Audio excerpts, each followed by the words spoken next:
Sebastian, we're almost there. The final act of your Formula One story. How are you feeling about it? Well, I feel good. I don't know. It's obviously you could argue it's a countdown from when the decision was made.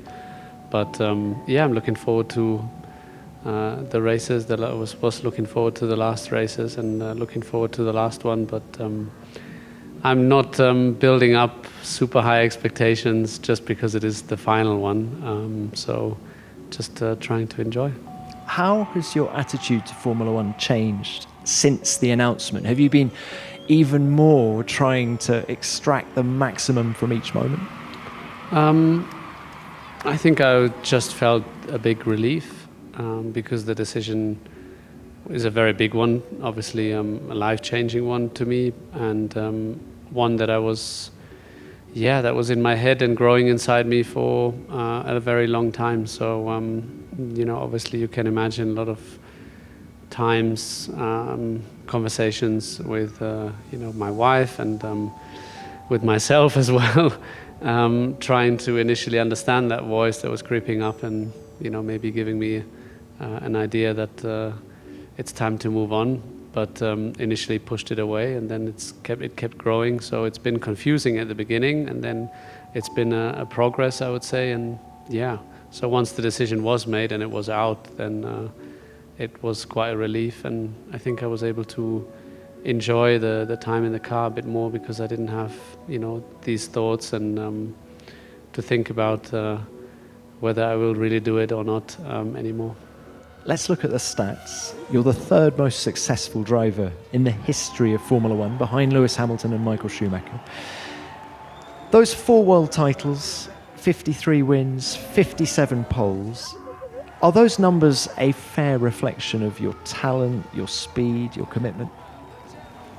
Yeah, I'd hope so. I think it's probably hard to judge in terms of who is the best. It's easy with the stats, but in terms of how we drive and what our strengths and weaknesses are, I think it's very difficult. But I think everything needs to come together as well. Obviously, I've worked with great teams, great people, had a blast, and obviously I'm able to choose from many races. If you ask me which one might have been the best, for example, lots of highlights. Could it be more? Probably. It could be more. Could it be less? Could also be less. But I don't think that's just valid for me. I think that's valid also for other great names that might be on your list. Go on, answer your own question there. Best win? I don't know. I mean, obviously the first one stands out always because it's the first one. Also the circumstances were unique. But then there were many races that were, great as well. But also races that maybe I didn't win, and they felt great as well. So, obviously, like I said, for me it's been about winning, and it's what I enjoyed most, and it's why I've been, in the sport from a young age. I always wanted to beat the others. Got angry when I didn't. I think I got to know myself and that side of my competitiveness, that I can't always win, obviously, and sometimes others are just doing a better job or deserve more to win than I did. I think you grow as a man, as a competitor, and I'm very happy with the achievements I made. For me, it was always my biggest sort of dream to win the World Championship. After the first one, it was a massive relief. Sebastian Vettel, you are the world champion! You are the man! Thank you, boys. Unbelievable. Thank you, I love you. Was that the most satisfying one? Yeah, it was, because it's, again, the first one, and it was such a milestone. Plus it was, that sort of pressure. Once you win a race, then you have that, I had that sort of expectation that, now you need to do it more consistent and win more often to win the championship. And once that was off my shoulders, it was a great feeling, and then I was just hungry for more. How would you sum up your 5 years at Ferrari? Well, I had a lot of fun. I think I have a very strong emotional connection to Italy and the people of Italy, and to Ferrari as a brand. So it was, a privilege to race for Ferrari, and we had great moments together. So lots of memories that I will keep forever, and lots of friends that I made. So in terms of the numbers and statistics, I failed because my target was to win the World Championship, and I didn't. Ultimately, Lewis and Mercedes as a package were too strong for us, and we didn't beat them. But the more time passes, the more I'm in peace with it, if that makes sense. Just because, living through the moment, I know that we've done great things. I know that we've done things also that weren't great, and in the end, like I said, there was somebody else out there that was just better at that time and deserved to win. So we came second a couple of times, but no regrets, and lots of things that I learned, and I wouldn't go back and change anything. Now, at this point, you've driven for the two biggest teams of the era, two of the three biggest teams of the era, Red Bull and Ferrari. Was there ever the opportunity to race for Mercedes? I don't know. Maybe there was, but I spoke with Nicky. But to be honest, I halfway through the Ferrari period. About joining obviously would have been a big deal because, Lewis was sort of their number one, and then I'm not sure whether they would have liked to have us both in the team. But I also didn't have great interest at that time because I was so committed to Ferrari, and that was my dream to make that thing work. So you talk to each other, but it wasn't really serious. Would you have relished going alongside Lewis Hamilton? Yeah, I think it would have been a great challenge, and I think I would have enjoyed that. But just wasn't meant to be. I mean, it was obviously at that time, like I said, my focus was to win with Ferrari, and that was my target. I didn't want to change team and win with Mercedes, if you see what I mean. Other than just winning that I really love, it was winning with Ferrari that was the great goal. Is there one person who stands out without whom none of this would have happened, or the success wouldn't have been as extreme as it was? I think my wife. I think the sort of strength that she gave me through all that time. I mean, we've been together since forever. Since I left school and she left school. So I think that's probably the correct answer and the fair and the right answer. Also because, Formula One life is very intense. We have a busy schedule, a lot of races, lots of things to do, and I think it's very consuming mentally. But to love another person so much, to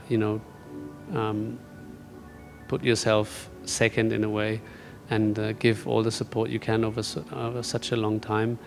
In all honesty, I love her very, very much, but I don't know if I would have been or would be strong enough to do something like that. So for sure I could name a lot of people now that helped me to, get a seat and made my racing possible. But I think deep down, I feel a lot of drivers have a lot of talent. We're all a bit different, but that's good.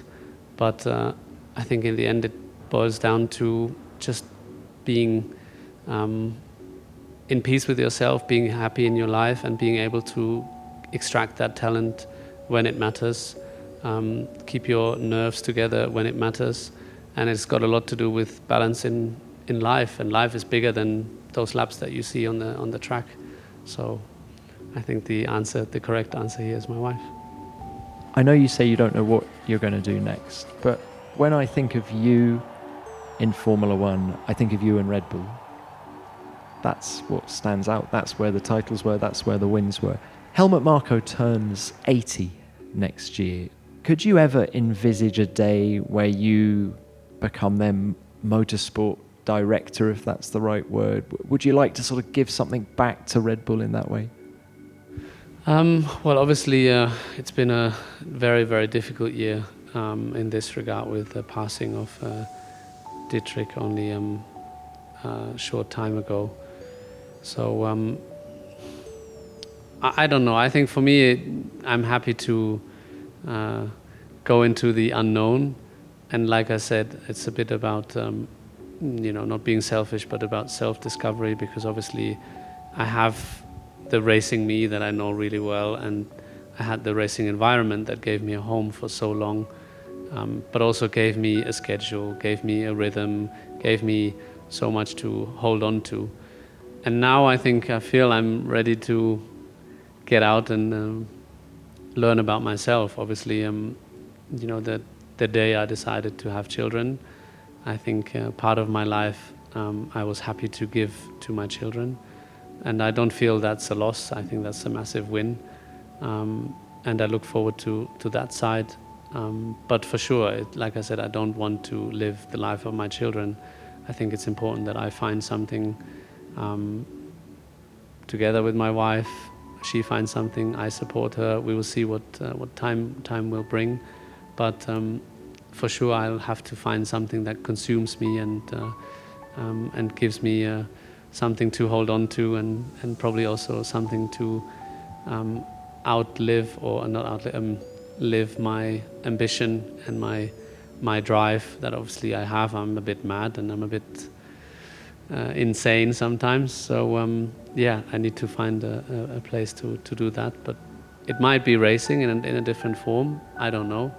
It might be something completely different. So Abu Dhabi is not a sad occasion for you. It's an exciting occasion.